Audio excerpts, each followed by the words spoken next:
Praise the Lord. आप सबको जय मसीह की, प्रभु यीशु मसीह का धन्यवाद करते हैं कि ये आपको और मुझको प्रभु ने जो नया दिन दिखाया और हमें यहाँ पर इकट्ठा किया कि हम सब मिलकर उसकी स्तुति आराधना करें।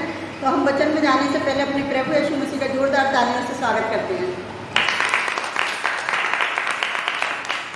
हालेलुया।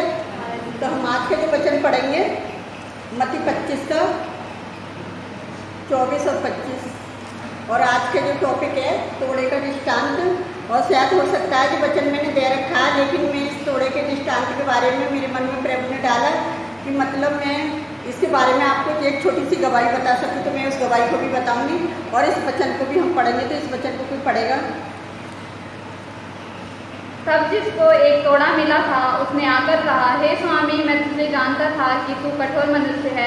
तू जहाँ कहीं नहीं बोता वहाँ काटता है, और जहाँ कहीं नहीं छींटता वहाँ से बटोरता है। इसलिए मैं डर गया और जाकर तेरा तोड़ा मिट्टी में छिपा दिया। देख, जो तेरा है वह ये है। हालेलुया।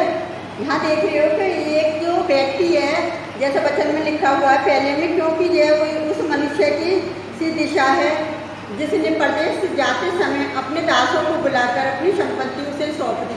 उसने एक को 5 तोड़े दिए, दूसरे को 2 और तीसरे को 1, अर्थात हर एक को उसकी सामर्थ्य के अनुसार दिया। तभी परदेश चला गया। और तभी जिसके 5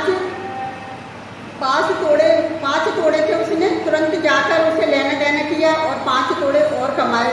और इसी रीति से जिसके पास 2 मिले थे उसने भी 2 और कमाए। परंतु जिसके कोई 1 मिला था उसने जाकर मिट्टी खोदी और अपने शामी के रुपये को क्या करा, उसने छुपा दिया। हालेलुया।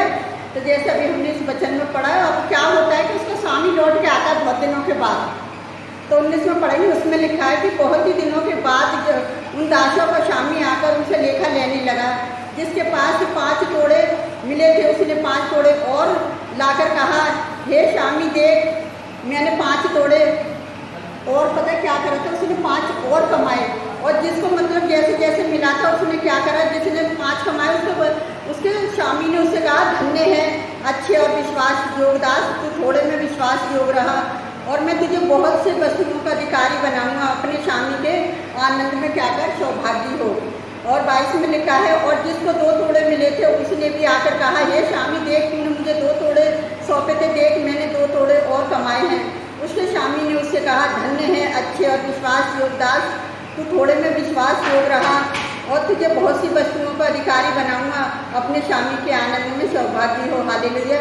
जैसा भी हमने 14 में पढ़ा था, 24 में पढ़ा था कि उसमें लिख रहा था कि उसने क्या करा, थोड़ा लिया और जाके छुपा दिया। और जिन्होंने देखा लिया और क्या करा, कमाया। जिन्होंने कमाया उसको क्या बोला, धन्य। अगर कोई हमारे आमने सामने ऐसी अच्छी बातें कहते तो हम कहते शाबाश बेटा, है ना, ऐसी और तरक्की कर। तो ऐसे ही जहाँ उस स्वामी के बारे में कह रहा है, ऐसे ही यहाँ पे परमेश्वर के बारे में लिख रहा है कि वो क्या कहता है 26 में। उसके स्वामी ने उसे उत्तर दिया, जैसा भी हमने 25 में पढ़ा था, उसके स्वामी ने उसे उत्तर दिया, हे दुष्ट और आलसी दास, जब तू यह जानता था कि जहाँ मैं नहीं बोता वहाँ से मैं क्या करता हूँ, काटता हूँ, और जहाँ मैं नहीं बोता वहाँ से मैं बटोरता भी। और 27 में लिखा है, तुझे चाहिए था कि मेरा रुपये शराबों को दे देता और तभी मैं आकर अपना धन ब्याज समेत लेता। इसीलिए वे थोड़ा उसे क्या करा, उसने थोड़ा अगर क्या करता, वो कमाता भी ना तो थोड़ा कमा लेता, लेकिन उसने क्या करा, आलसी ने डर की वजह से उस थोड़े को छुपा दिया। और जब उसके पास में जाके बड़ी खुशी में कहता है, वचन से पढ़ेंगे तो उससे कहता है व्यक्ति में, जो कि जिसे किसी के पास हो उसे और दिया जाएगा और उसके पास है बहुत हो जाएगा, परंतु जिसके पास नहीं है उसे भी जो उसके पास है ले लिया जाएगा। और इस निकम्मे दास को बाहर के अंधेरे को क्या करो, अंधेरी कोठरी में डाल दो, जहाँ से रोना और दांत पीसना होगा। तो इसके बारे में मैं आपको बताना चाहती हूँ कि ये जो मनुष्य ऐसे परमेश्वर की जो दास दासियाँ हमें क्या करते हैं कि वो वचन देते हैं, है ना। अब जो स्वामी ने क्या करा, अपनी संपत्ति दी, उन्होंने लोगों ने क्या करा, उससे कमाया। और जब परमेश्वर की दास दासी हमें कोई वचन लेके जाता है, उस वचन को हम इस्तेमाल करते हैं, हम लोगों तक पहुँचाते हैं, तभी परमेश्वर क्या करता है, हमें आशीषित करता है। वो हमें उस थोड़े से हमें एक छोटा सा वचन देता है, हमें आगे भी वचन देता है। तो मैं अपनी एक छोटी सी गवाही आपको बताना चाहती हूँ कि जो थोड़े मुझे कहाँ से मिले वचन के, कि हमारे घर पर प्रचारक आते थे और मैं तो काम में इतनी बिजी रहती थी कि मुझे टाइम ही नहीं था कि मेरे छोटे बच्चे थे कि मैं कैसे अपने बच्चों का पालन पोषण कर लूँ, मेरे लिए यही बहुत था। लेकिन फिर भी मैं कहती कि और आते रहते हैं मेरे घर पे, है ना, और वचन सुना सुना के चले जाते हैं। कई बार तो मैं ऐसी मुसीबतों में, परेशानियों में रोती रहती थी, तो मैं गौर नहीं करती थी वचनों पे। और जब मैं अपने आप में आई तो मैंने देखा शायद मैं जो इतनी मेहनत करती हूँ और अपने बच्चों को इतनी मेहनत करके पढ़ा लिखा रही हूँ, मैं क्या करती हूँ, वचन भी पढ़ूँगी। और जब सचमुच मैंने वचन पढ़ना शुरू करा और मैंने वचन पर मनन करना शुरू करा और परमेश्वर ने अपना काम करना शुरू करा है, और जो थोड़ा मुझे मिला वो थोड़ा मैंने दूसरों को दिया। और जब मैंने दूसरों को दिया, परमेश्वर ने मुझे इतना आशीषित कर दिया कि मुझे पैसे से ज़्यादा परमेश्वर की ज़रूरत थी। हर समय मैं अपनी बेटियों की शादी के लिए कहती रहती थी, प्रभु तू मेरी मदद कर, प्रभु आज मुझे इस चीज़ की ज़रूरत है। और मैं शायद मनुष्य से बोलती तो मनुष्य मेरे नहीं कर पाता। जो मेरे मन में बात थी, मैंने उस बात को अपने स्वामी के सामने रखा और मेरे स्वामी ने क्या करा, उस थोड़े का जो मुझे मिला उसका इस्तेमाल मैंने करा। और प्रभु ने कहा धन्य है वे दास, है ना, जो थोड़े में विश्वास जो भी लिख रहा। और सचमुच परमेश्वर ने कुछ अमीर लोगों के साथ मुझे क्या करा, एक धन्य व्यक्ति बनाया। और उसने कहा कि हाँ सचमुच मेरी बेटी धन्य है, जो थोड़े में कहता है ना, गरीबों का भी मैं थोड़े थोड़े में कर देता हूँ। और अभी मैं परमेश्वर का धन्यवाद करती हूँ कि मेरी बेटी आज रात को विदा हुई थी और परमेश्वर को मैं धन्यवाद करती हूँ कि मैं थोड़ा फिर भी लोगों तक पहुँचा रही हूँ। क्योंकि जो बचन का थोड़ा जितना मैं लोगों तक पहुँचाऊँ उतना ही प्रभु हमें आशीषित करेगा। हम कितने भी बिजी हो जाए, हम इतने थके हुए, फिर भी हम कहते हैं नहीं, हम मनुष्य का काम थोड़ी कर रहे हैं, हम अपने स्वर्गीय पिता का काम कर रहे हैं। जो परमेश्वर ने यीशु मसीह को हमारे लिए भेजा था कि उसके कोड़े खाने से हम चंगे हो जाए, उसके लहू के द्वारा हमें शिफा मिले, तो वो हमें स्वस्थ और चंगा भी रखता है और हमें सामर्थ्य भी देता है। अगर वो हमें सामर्थ्य नहीं देता है तो हमने 26 जून को एक बेटी की शादी करी और फिर 12 अक्टूबर को एक बेटी की शादी करी, तो जो हमने नहीं करी, ये हमारे परमेश्वर ने वो अपने उस वचन के अनुसार करी कि मेरी बेटी मेरा बेटा तुम बढ़ते जाओ, तुम मनुष्य से मत डरो, हैं, और तुम क्या करो, परमेश्वर पर भरोसा रखो, क्योंकि परमेश्वर ये जो सब कुछ कर सकता है, मनुष्य से कुछ नहीं हो सकता। तो मैं इन सारी आशीषों के लिए धन्यवाद करती हूँ कि प्रभु ने शादी में किसी बात की कोई कमी घटी नहीं होने दी। और सारी आशीषों के लिए परमेश्वर का धन्यवाद करती, सारे रिश्तेदारों की भी आने जाने में सहायता मदद करी और सारे इंतजाम को, जब पता है हम प्रार्थना करते हैं, हमने बारात के लिए भी प्रार्थना करी, हमने अपने रिश्तेदारों के लिए भी प्रार्थना करी कि प्रभु आप सबकी सहायता मदद करना। और सचमुच प्रभु ने क्या करा, सबकी सहायता मदद करी और बेटी को भी अच्छे से विदा करा। मैं धन्यवाद करती हूँ। और मेरा एक काम है कि मैं अपनी बेटियों के लिए तो प्रार्थना कर रही थी, मैं कहती प्रभु जी मुझे जैसे यानी कितनी गरीब लोग हैं आप उनकी भी करो, क्योंकि हमारे जो अमीर पिता है वो हमारे लिए सब कुछ कर सकता है, लेकिन हम अपने बच्चों के लिए कुछ नहीं कर सकते। लेकिन हमारा जो स्वर्ग पिता है वो हमारे लिए सब कुछ कर सकता है। हमारा भरोसा किस पर है, परमेश्वर पर। अगर परमेश्वर हम यीशु मसीह को हमारे लिए नहीं भेजता तो हम काम नहीं कर सकते। यीशु मसीह ने आकर क्या करा, वो पापियों से घृणा करने नहीं आया, वो पापियों को बचाने के लिए आया। तो वो पाप से घृणा करता था, पापियों से नहीं, पापियों को तो बचाने के लिए आया। जब बचाने के लिए आया तो शैतान ने चारों तरफ से लोगों को घेर लिया और उनका शत्रु बन गया। किसी से लड़ाई झगड़े विचार पता नहीं क्या क्या गंदे काम करने लगे लोग। और परिस्थितियों में क्या करा कि लोगों को इतनी बुरी परिस्थितियों में डाल दिया कि लोग अपने परिवार में ही नहीं देखते। और जब यीशु मसीह ने क्या करा कि अपने आप को बलिदान करा कि ताकि लोग बच जाए। तो मैं अपने परमेश्वर का धन्यवाद करती हूँ कि आप भी क्या करें, परमेश्वर के वचनों में बने रहिए। और अगर आप परमेश्वर के वचनों में बने रहोगे तो ये थोड़ा जो आज तुम मुझसे लेके जाओगे और वो थोड़ा आप किसी और को दोगे, तो पता है क्या है, जिन्होंने तो रुपया कमाया और हमारी कमाई क्या है, दूसरों को बचाने।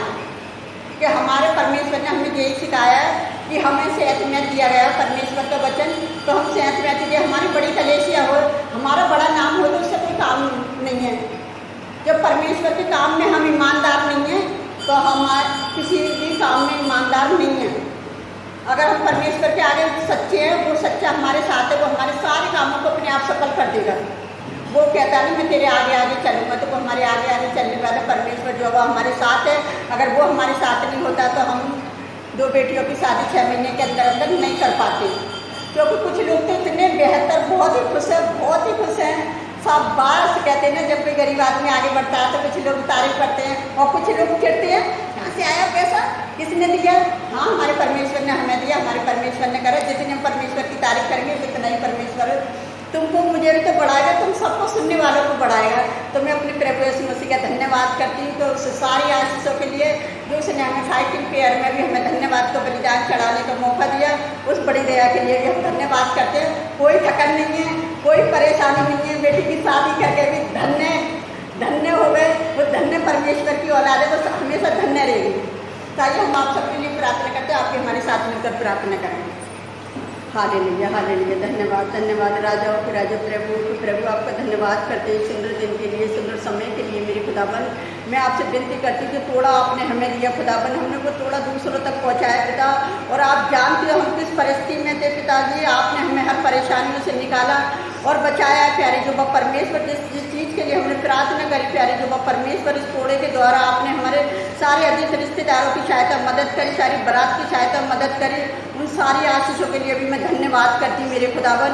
मैं आपसे विनती करती हूँ आज मेरे बेटे बेटी जैसे यानी कितने माता पिता अपनी बेटे बेटियों के लिए प्रार्थना कर रहे हैं मेरे खुदावन, उनको भी अच्छा वर देकर आशीषित करना मेरे खुदावन। मैं आपसे विनती करती हूँ जितने माता पिता अपने बच्चों के लिए प्रार्थना करते हैं, उनकी पढ़ाई लिखाई के लिए, उनकी जॉब के लिए, उनके बिजनेस के लिए प्यारे पिता परमेश्वर, उनको आगे बढ़ने के लिए प्यारे जो परमेश्वर आप उनको आशीषित करना कि उनके बच्चे पढ़ लिख कर आपका नाम ऊंचा करें, अपने माता पिता का नाम ऊंचा करें पिता का। हमारी प्रार्थना करना मेरे खुदावन व्यर्थ न जाए, एक आशीष बन जाए प्यारे पिता परमेश्वर। मैं सारी आशीषों के लिए धन्यवाद करती, मैं सारी आशीषों के सोते के लिए मैं धन्यवाद करती मेरे खुदावन। सदा आप हमारे साथ हैं तो खुदावन हमें किसी बात की कोई घटी नहीं और आपने हमें कोई घटी नहीं होने दी प्यारे पिता परमेश्वर। आपने बड़ी आशीष और बड़ी बरकत दी, उस बड़ी दया अनुग्रह के लिए भी मैं धन्यवाद करती मेरे पिता। और हम आपसे क्या मांगे खुदावन, आप तो हमारी मांगने से पहले जानते हैं पिता। आपसे विनती करती जितने लोग हमें लाइक कमेंट सब्सक्राइबर करते हैं पिताजी, आप उनको भी बढ़ाते जाएं अपने वचनों में। जो थोड़ा आपने हमें दिया पिता, हमने वो थोड़ा उन लोगों तक पहुंचा दिया खुदावन कि वो उस थोड़े का इस्तेमाल करें पिता। वो आलसी दास न बन जाए मेरे खुदावन। किस तरह से उस आलसी दास ने उस तोड़े को छुपा दिया और वो कह दिया कि देख ये तो तेरा तोड़ा था और ये रखा है, और उसके स्वामी ने कहा कि जा। तो इसी तरह से उसने दांत पीसने के लिए उस अंधेरी कोठरी में डाल दिया। तो मेरे खुदावन अपने बेटे बेटियों को ऐसे बचाना प्यारे पिता परमेश्वर की वो अंधेरी कोठरी में ना जाए, वो उजाले वाली कोठरी में जाए खुदावन यीशु के नाम से पिता। मैं आपसे और क्या मांगू पिता, आपने मेरी प्रार्थना का हाँ में जवाब दिया। जितने बच्चों ने प्रार्थना करी है तेरे बेटे बेटियों ने, आपने इनकी सबकी प्रार्थना का हाँ में जवाब दिया। उस बड़ी दया अनुग्रह के लिए भी मैं धन्यवाद करती मेरे खुदावन। आपने हमारी प्रार्थना को सुना और कबूल किया, उसके लिए धन्यवाद पिता। जो भी मांगते हैं सुना के नाम पर आमीन। प्रभु आप सबको बहुत इससे आशीष दे।